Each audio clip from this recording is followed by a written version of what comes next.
Her name was Amina. She was 12 years old, entering that slow step between childhood and the big world, when life should have simple joys and the comfort of a loving home. Amina lived in a small house in a quiet village, where life followed the rise and fall of the sun. Her family was the kind that had become usual. After her mother passed away, her father married another woman. This woman, Amina's stepmother, now lived with them under the same roof where Amina once only knew the warmth of her mother's embrace. The walls kept the laughter and security that were now gone. At first, everything seemed normal. The stepmother smiling, speaking softly, and Amina holding a small hope inside her. Amina was in the kitchen, helping hard when a pot slipped and broke. The stepmother's response was quick and frightening. The calm turned to anger. She stopped Amina from explaining the accident. Punishment came like a sign of a new harshness. Amina did not understand. She only felt pain and fear. It did not happen just once. The cruelty became a dark thread in her life. For a small mistake, the anger returned. Physical punishment. A strand of hair was pulled. An angry memory. Fatigue and sadness became heavy clothes she wore. She sat alone by the window watching the evening waves. The worst thing happened on a late night. Something upset the stepmother very much. She grabbed Amina roughly and pulled her out from the small warmth of the house. The door slammed, the metal click sentencing her outside. She was left in the cold and dark of the village night. No moon of comfort. Only distant stars that did not comfort her. She begged the door, she cried. But the night did not hear. The silence inside was scarier than the wind outside. She fell against the wall, the cold ground soiling her light dress. She searched for something to help, only a hard little stone.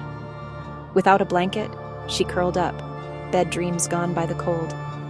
Inside, others slept, or thought they did. Her tears passed in silence, no touch of kindness, no comforting voice. The morning light did not bring comfort. It was a bright light on her pain. Her eyes were swollen from hours of crying. Her muscles hurt, every step hurting her. She walked to the door. It was open. She was told words sharp as blows to the soul. Amina carried her pain quietly. She told no one. School became hard. Shame became a heavy load. She could not face eyes of pity. She made herself invisible at home. Dreams of running away. But where would she go? This is not a normal life of growing up. It is a violation of a child's basic rights. The light inside her dimmed, her spirit weighed down by silence, but it had not gone out completely. Night of fear, waiting for a movement or a knock.